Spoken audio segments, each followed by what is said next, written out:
Témoignage, le journal d'Alice Lenczewska. Tu commences à te concentrer sur toi, sur tes faiblesses, sur tes dilemmes. Abandonne-moi tout cela et demeure dans mon amour. Ta vocation ne consiste pas à agir dans le monde. Ta vocation consiste à adorer constamment Dieu dans l'intimité de ton cœur, à transmettre aux gens la vérité sur moi, plutôt dans les conversations individuelles, à témoigner de moi dans ton quotidien. Ton action principale, c'est ta prière qui naît de ton amour, de ton désir et de ta nostalgie.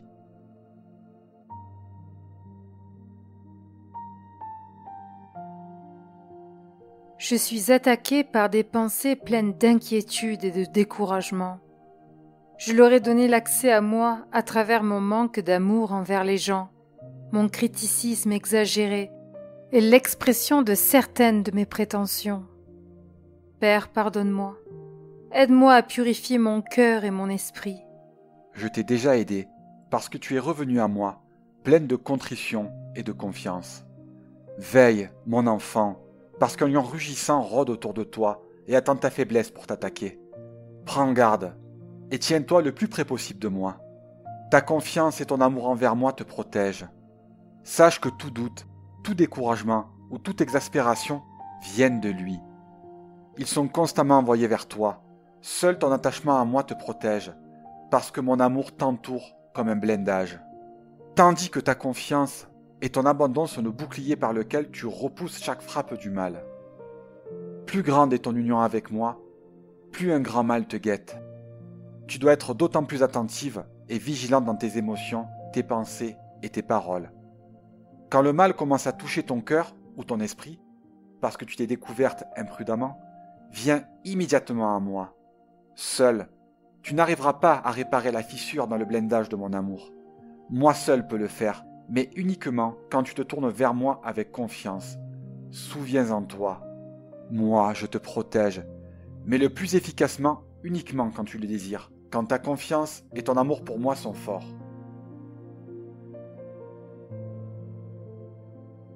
Merci pour la rencontre de prière, pour ta venue à moi dans la Sainte Communion et pour tes paroles, comme autrefois. Tu vois que je suis venu à toi. Je reçois tellement de bonté et de grâce de ta part, tu me montres la richesse de ton amour envers les hommes. En comparaison avec ta subtilité et ta tendresse, les sentiments que je te voue sont tellement primitifs. Apprends-moi ton amour, efface ma grossièreté humaine devant toi et devant mes proches. Le fait que tu le remarques est déjà un enseignement. Profite-en et imite-moi. Garde mon image dans ton cœur. Moi, je suis le modèle de ton comportement.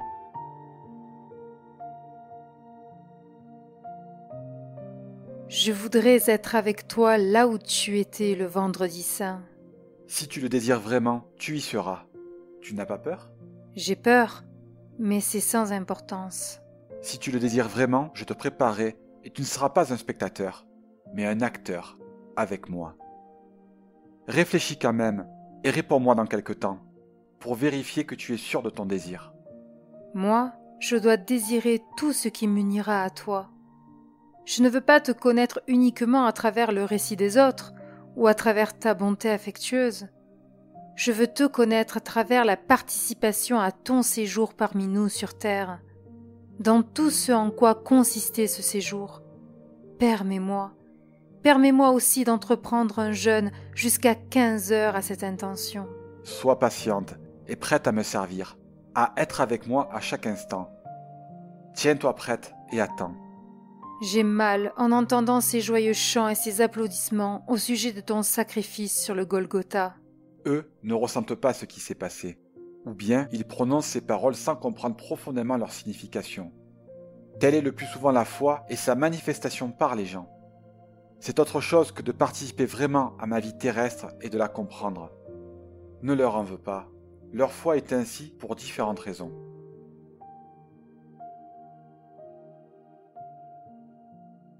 Il n'est pas toujours nécessaire d'être dans une église pour m'adorer. Je désire qu'une adoration perpétuelle ait lieu dans ton cœur. J'y suis toujours présent, et je veux que tu y sois avec moi dans l'amour, dans la joie, dans l'enivrement. Viens, mon enfant, ma bien-aimée, Tu sais combien j'ai soif d'amour humain, combien je veux combler d'amour. Si seulement je pouvais faire que tout le monde t'aime. Tu peux beaucoup. Prie pour les autres. Prie pour le monde entier perdu et asservi par le mal. Prie pour sauver tout ce possible tant que cette possibilité existe. Prie pour tes collègues, tes voisins, pour les gens que tu connais ou que tu ne connais pas et qui se sont détournés de mon amour parce qu'ils n'en veulent pas. Il reste si peu de temps. Une extermination si terrible est suspendue au-dessus du monde, au-dessus de mes enfants bien-aimés. Mes blessures saignent sans cesse, tellement de mon sang sacrificiel coule en vain. Je veux purifier par ce sang, sauver et sauvegarder. Viens en aide. Moi, j'ai trouvé chacun de mes élus, dont tu fais partie, et je les ai appelés par leur nom pour que vous alliez et portiez ma lumière devant moi. Comme Jean-Baptiste, avant que je n'arrive et que je ne sépare le grain de l'ivraie, avant de jeter l'ivraie au feu. Envoie-moi, apprends-moi pour que j'en sois capable. Écoute ma voix et accomplis ma volonté. Est-ce que je devrais révéler que tu me parles? Cela dépend à qui. Tu peux le faire aux gens modestes qui ont une intimité semblable avec moi, pour les affermir et leur montrer le chemin. Sois prudente. Garde en ton cœur l'expérience de mon amour, rien que pour toi. L'amour n'aime pas être mis à nu. Par contre, montre ton cœur transformé, pour qu'il reconnaisse en lui ma mère et moi, pour que mon amour soit visible en lui. Il me manque tellement de choses. Ne pense pas combien il te manque. Regarde-moi et ma mère pour que tu sois un bon témoin. Regarde-nous attentivement et imite-nous.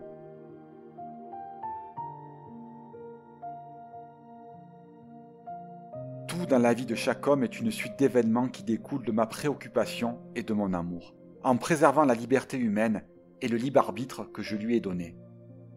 Je me tiens auprès de chacun, plein de préoccupations et d'amour. J'attends le moment où il voudra recevoir mon aide. Je souffre à cause de son péché, je pleure sur sa perdition. Ma douleur est tellement grande quand tant de gens vont à la perdition, parce qu'ils ne veulent pas de mon aide, quand l'enfer dévore tant de gens, alors que j'aime tout le monde et que je suis venu ici pour tous, pour souffrir pour eux, pour les libérer. Ils m'ont martyrisé avec leurs péchés, ils se détournent du ciel que je veux leur donner.